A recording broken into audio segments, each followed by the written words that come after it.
একজনের নাম বলতে পারবেন না, কিন্তু 100 বছর না 500 বছর আগে পৃথিবীতে সবচেয়ে বড় আলেম কারা ছিল, তাদের নাম কি আমরা জানি কিনা? সবার নাম জানি।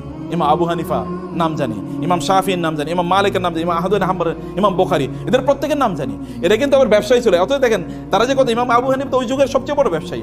আপনি কিন্তু তার ব্যবসার কথা জানেন না, কিন্তু জানেন কি তার দিন এর কথা জানেন, জ্ঞান অর্জন করেছেন, মানুষের কাজ করেছেন। আপনি এরকম কেন হবেন না? আপনি এরকম হতে হবে। আপনি অলস থাকবেন, আপনার প্রত্যেকটা সেকেন্ড ম্যাটার করে, প্রত্যেকটা মুহূর্তে আপনি দৌড়ান। লাফি আমালি দুনিয়া ওয়ালাফি আমালিল আখিরা, এটা হবেন না। হয় দুনিয়ার কাজ করেন অথবা আখিরাতের কাজ করেন, দুটো করবেন। দুনিয়ার কাজও করবেন, আখিরাতের কাজও করবেন না, অথবা কেবল দুনিয়া করবেন আখিরাত করবেন না, অথবা কেবল আখিরাত করবেন আর দুনিয়া করবেন না। এটা না, ইসলাম বৈরাগীর ধর্ম না। ইসলাম বৈরাগীর ধর্ম না যে আপনার তবলা নিয়ে ঘুরবেন আর গান গাইবেন আর হিন্দুদের মতো করে, ওদের ওই যে ইয়েদের মতো করে, অথবা বৌদ্ধদের ভিক্ষুদের অথবা খ্রিস্টানদের ফাদারদের মতো করে বিয়ে শাদী নাই, টাকা পয়সা ইনকাম করা যাবে না, এগুলো না। নো, আপনি সব কিছু করবেন ওমর রাদিয়াল্লাহু তাআলার মতো। আপনি আধা পৃথিবীর, অর্ধ পৃথিবীর শাসক। কিসের ডোনাল্ড ট্রাম্প আর কিসের আপনার ওই যে জো বাইডেন অথবা কিসের বারাক ওবামা, কিসের বিল ক্লিন্টন?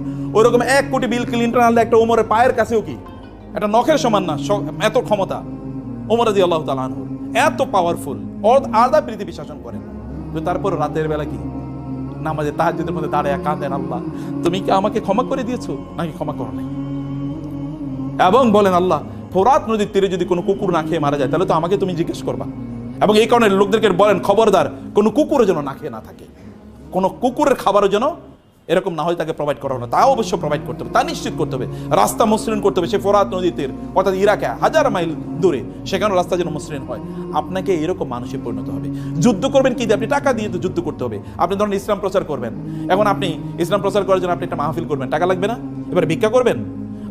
আমরা মুসলমানদেরকে একটা ভিক্ষুকের জাতি বানাইছি। মসজিদ বানাবো, একটা রাস্তায় একটা থালা নিয়ে বসে থাকলো, ভাই আল্লাহর রাস্তায় কিছু দেন না, মানে মইরা গেলে কি করবেন, এরকম ভিক্ষার জাতি তো আমরা ছিলাম না। আপনি একা এরকম টাকা পয়সার মালিক হন যে আমি মসজিদ টাকা বানিয়ে দেবো, আমি মাদ্রাসা টাকা বানাবো, আমি এরকম 50 জন লোককে আমি পড়াবো, আমি এরকম 10 জন আলেম বানাবো, এরকম টাকা পয়সার মালিক হওয়া লাগে। তাহলে আপনার দুনিয়ার জন্য ইনকাম হলো, আখিরাতের জন্য আপনি গর্ব করে চলতে পারবেন, আপনি মর্যাদার মতো করে চলতে পারবেন। অন্য লোকেরা আপনাদের দেশে থাকবে, যা আমরা বাংলাদেশে গিয়ে থাকবো, কারণ ওইখানকার লোকেরা ভালো, কারণ ওইখানে ব্যবসার প্রফিট আছে। তখন আপনি আমেরিকা গিয়ে পালিয়ে থাকবেন না, অথবা দিল্লিতে বলবেন না যে ওইখানে গিয়ে থাকি, ওইটা আমার বাপদাদার বাড়ি, পালিয়ে ওইখানে চলে যায়। এটা আপনি তখন মনে করবেন, আপনি মনে করেন না আমার বাপদাদার বাড়ি এটা, আমি এখানেই থাকবো, আমি এগুলোকে নিয়ন্ত্রণ করবো। You will have to do it. আপনার নিজকে সম্পদের মালিক হওয়া লাগবে, আপনার নিজকে ব্যবসায়ীতে পরিণত করতে হবে, এবং আপনি সম্পদের মালিক হবেন এই দুটো পারপাসকে সামনে রেখে, এই দুটো পারপাসকে সামনে রেখে। এবং তাইলে আপনি দেখবেন যে আপনি ওয়াইদু লাহুম মাসতাতআতু মিন কুওয়াতিন ওয়া বিররিবাতিল খাইলি, আল্লাহ তাআলা রাসূলকে বলেছেন আপনি ওদের বিরুদ্ধে যুদ্ধ করার জন্য ঘোড়ার আস্তাবল তৈরি করুন। এখন ঘোড়ার আস্তাবল কেন তৈরি করে, কি দিয়ে তৈরি করে বলেন? ঘোড়ার আস্তাবল মানে আপনার সবচেয়ে ভালো দামি ঘোড়া এখানে উৎপাদন করা লাগবে। আবার গাড়ির দামি ঘোড়া উৎপাদন করলে ঘোড়ার খাবার দেওয়া লাগবে না? খাবার আপনাকে তার মানে আলাদা কি, এই যে মানে বিভিন্ন প্রাণীর যে খাবার, এগুলোকে ফিস্ট না ইয়ে বলে, হ্যাঁ এই যে বিভিন্ন এগুলো আপনার ফিস্টের জন্য আপনাকে আলাদা ফ্যাক্টরি ডেভেলপ করা লাগবে। আবার এগুলো ধরেন রোগ আছে, রোগের চিকিৎসা করার জন্য কি আলাদা এই যে ভেটেরিনারি সিস্টেম আপনাকে ডেভেলপ করা লাগবে। আবার এগুলোকে বিক্রি করার জন্য আলাদা বাজার ব্যবস্থা তৈরি করতে হবে, চেন মার্কেট মানে সাপ্লাই চেন ম্যানেজমেন্ট আপনাকে তৈরি করতে হবে, আপনাকে আলাদা দক্ষ লোক তৈরি করতে হবে। এটা হিউজ ইন্ডাস্ট্রি। আল্লাহ তার রাসূলকে বলছেন মদিনা ইন্ডাস্ট্রি ডেভেলপ করুন, কারণ এটা অ্যাগ্রারিয়ান ইকোনমি, ওইখানে কেবল এগ্রিকালচারাল প্রোডাকশন হয়, এগ্রিকালচার তো থাকবে, তার পাশাপাশি ইন্ডাস্ট্রি তৈরি করেন। 1500 বছর আগে আল্লাহ রাসূলকে বলছেন ইন্ডাস্ট্রি তৈরি করেন, আর আমরা 1500 বছর পরে এসে আমরা কোনো ইন্ডাস্ট্রি ডেভেলপ করলাম না। আপনি ডেভেলপ করা লাগবে, সমাজের মানুষের জন্য কাজ করতে হলে আপনাকে সম্পদের মালিক হওয়া লাগবে। কিন্তু সম্পদ যেন আপনার অন্তরে না চলে যায়। সম্পদ থাকবে কোথায়? হাতে থাকবে সম্পদ, কিন্তু অন্তরে থাকবে কি আল্লাহ।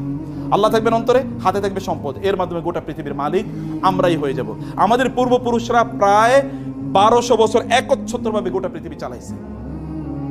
আপনাদের বাপদাদারা, ভালো করে শুনেন, আপনাদের বাপদাদা মানে কি? আমাদের পূর্বপুরুষরা, এরা এই ইন্ডিয়ান সাবকন্টিনেন্ট কত বছর চালাইছে মুসলমানরা বলেন তো? কি যে 200 বছর, কি বলেন 800 বছর। এই ইন্ডিয়া মুসলমানদের অধীনে, মোগলদের অধীনে, এটা 800 বছর ছিল, 800। ইউরোপ, এই যে আজকে যে ইউরোপ দেখতে পাচ্ছেন আপনারা, এত ইন্ডাস্ট্রিয়াল ডেভেলপমেন্ট, এই পুরো ইউরোপ তৈরি করছে মুসলমানরা। ইউরোপের লোকেরা আগে বছরে তারা 2-3 দিন গোসল করতো, যেমন শাহবাগীরা বছরে 1-2 বার গোসল করে। অথবা দেখবেন আপনি হিন্দুরা, ওরা মনে করে গোসল কম করা ভালো, বুঝতে পেরেছেন? এটা ইউরোপিয়ানদের, এটা তাদের ইয়ে ছিল যে গোসল কম করলে আল্লাহওয়ালা হওয়া যায়। এটা আমি একটু বুদ্ধিজীবী টাইপ। এবং ওরা নারীদেরকে, এখানকার হিন্দুদের মতো ওদের নারীদেরকে ওরা জীবন্ত হত্যা করতো। স্বামী মারা গেছে, এই মহিলার বাঁচিয়ে রাখার দরকার নাই। এবং রাস্তাঘাট সব অন্ধকারের মধ্যে জীবনযাপন করতো। মুসলমানরা ওইখানে গিয়ে তারা বলছে রাস্তা হবে, রাস্তার মধ্যে কি এই যে নিয়ন লাইট এখন দেখছেন না, এটা মুসলমানরা এখন থেকে 1200 বছর আগে তৈরি করছে। মুসলমানরা এখন ইউরোপের বাড়িঘরগুলো দেখবেন মুসলমানদের ওই আলহামরা, আপনারা ইন্টারনেট যদি ঘাটতে বুঝেন তাহলে আলহামরা বলে একটা সার্চ দেবেন। আলহামরা এটা স্পেনের প্রাসাদের নাম আলহামরা। এই আলহামরার মতো করে এখন ইংল্যান্ডের সকল বাড়িঘর আলহামরার মতো, মানে ওইখান থেকে ওরা শিখেছে architecture, building technology, civil engineering, mechanical engineering, এগুলো সব মুসলমানদের অবদান। মেডিকেল সায়েন্স মুসলমানদের, ফুল মেডিকেল সায়েন্সটা মুসলমানরা ডেভেলপ করছে, যেটাকে ইবনে সিনা বলা হয়, he is father of medical science.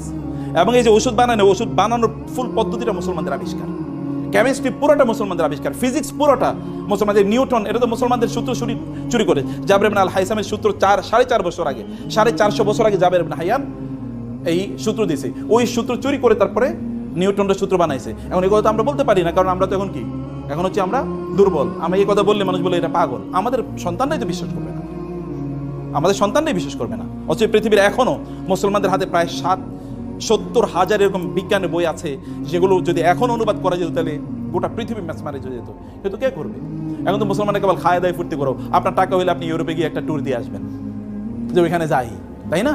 কারণ ওইখানে গেলেই তো এখনো মুসলমানরা ধরেন 40,000 ফিট উপরে উঠার পরে এরপরে ওই যে আপনার বিমান বালাকাটাকে বলে লাল পানি আছে, লাল পানি আছে, আশপাশে তাকায় কেউ দেখা যায় পরিচিত কেউ একটু লাল পানি দাও, কারণ বাসায় দেশে খাইতে পারে না, ওইখানে গিয়ে একটু লাল পানি খায়। এই চরিত্র হলো মুসলমানকে দিয়ে কি হবে? আপনাকে চরিত্রবান হওয়া লাগবে, টাকা পয়সার মালিক হন, গোটা পৃথিবী নিয়ন্ত্রণ।